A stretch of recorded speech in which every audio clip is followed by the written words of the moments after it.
I'm Brittany Lewis with Forbes Breaking News. Last week, Senator Dianne Feinstein gave an emotional testimony following the Uvalde school shooting. Feinstein decried gun violence, saying, quote, "This really breaks my heart. We know what we need to do to stop this violence, but time and time again, we have failed to do it." She pointed out that both shooters in Texas and Buffalo weren't old enough to buy a beer, but they were able to buy an assault weapon. She then touted her bill to increase the age to buy firearms. Here's more from the longtime California Democrat. Written questions for the two judges. Thanks, Senator Grassley. Senator Feinstein. Thanks very much, Mr. Chairman. I'd like to use my time to make a statement, if I may. Just yesterday, the country watched as once again nearly 20 children were slaughtered in their classrooms in Texas. This was the 27th school shooting this year, and it comes just 8 days after 10 people were slaughtered in Buffalo, New York, while shopping for groceries. In both cases, the shooter was a teenager with an assault weapon. There have been more than 200 mass shootings this year, more than one per day, and this really breaks my heart, and it is simply unacceptable. We know what we need to do to stop this violence, but time and time again, we have failed to do it. We know what protections work to stop these killings. For example, in the 10 years that the assault weapons ban was in place, gun massacres dropped 37%. After the ban lapsed in 2004, gun massacres rose by 183%. There is simply no reason that average citizens need weapons of war to go about their daily life. And this is especially true of teenagers. The shooters in both Texas and New York weren't old enough to buy a beer, but they were able to buy an assault weapon. And that's why I recently introduced the Age 21 Act, along with several of my colleagues. The bill would fix this disparity by limiting a teenager's ability to buy assault weapons.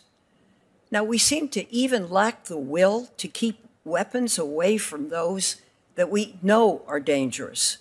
Laws allowing gun restrictions to be placed on individuals who pose an extreme risk for the safety of others, as determined by a judge analyzing the facts in each case, face substantial opposition. And our domestic violence laws are riddled with loopholes that make it all too simple for people we know to be violent and possess weapons. Yet rather than take action, all we have done time and time again is to try to console the victims of these senseless tragedies and wait for the next inevitable attack. And we know that it will come. Just 1 year ago, this committee considered another nominee to serve as ATF Director.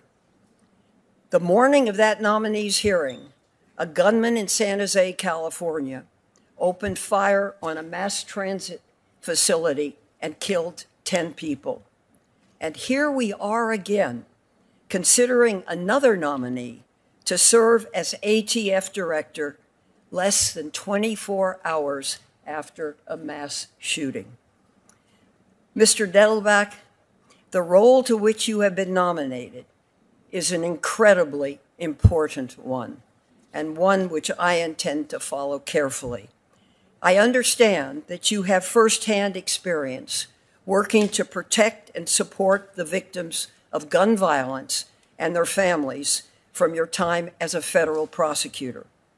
How has this experience informed your career, and how will you work to consider the victims of gun violence and their families as you carry out the ATF's enforcement mission, if you are confirmed?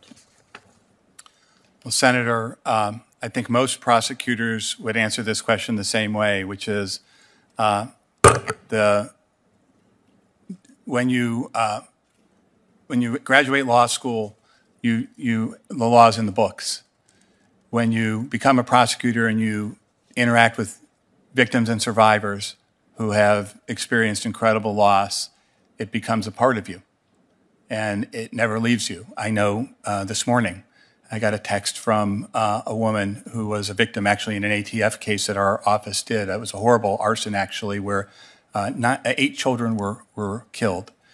And those relationships and that experience never leaves you, and it will never leave me in trying to work with law enforcement to enforce the law and remove dangerous criminals from our community. Will you commit to this committee that you will be strong on this issue?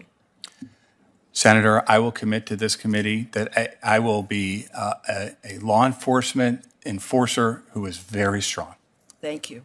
Thanks, Senator Feinstein. Thank you very much, Senator Hawley. Thank you, Mr. Chairman.